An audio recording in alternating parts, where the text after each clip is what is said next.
ఒక ద్వేషభావాన్ని ఇవాళ రాష్ట్రంలో ఉన్నటువంటి వైఎస్ఆర్ పార్టీ నాయకులు పైనుంచి కింద వరకు, ఆ పార్టీ అధ్యక్షుడి నుంచి కింది స్థాయి కార్యకర్త వరకు ఇవాళ దుర్మార్గమైనటువంటి పద్ధతిలో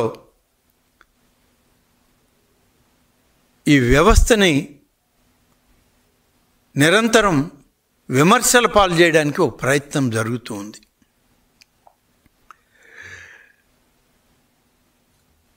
ఎన్ని రకాలుగా ఈ ప్రభుత్వం మొదలుపెట్టిందో అన్ని పద్ధతుల్ని చేస్తామని చెప్పినవన్నీ కూడా చేసినటువంటి ప్రభుత్వం ఇది.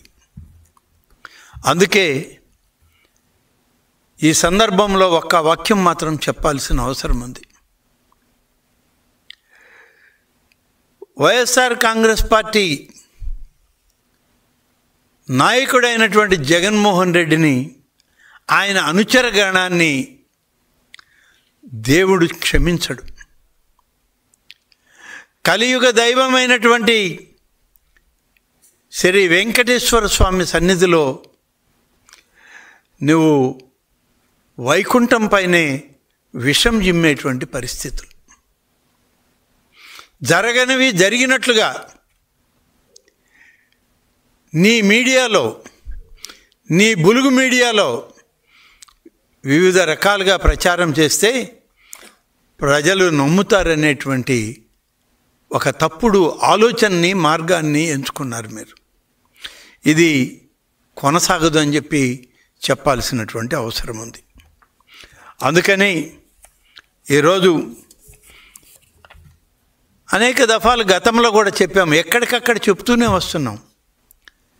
కానీ ఇవాళ వైఎస్ఆర్ పార్టీ నాయకులకి ఇవి ఎన్ని చెప్పినా వాళ్ళ తలకి ఎక్కడం లేదు. తప్పక ఇవాళ మళ్ళీ కేంద్ర పార్టీ కార్యాలయం నుంచే మీకు జవాబు చెప్పాలి అని చెప్పి చేసేటువంటి ప్రయత్నం ఇవాళ మొదలుపెట్టాను. దాదాపుగా 4.5 దశాబ్దాల రాజకీయ జీవితం ఉన్నది.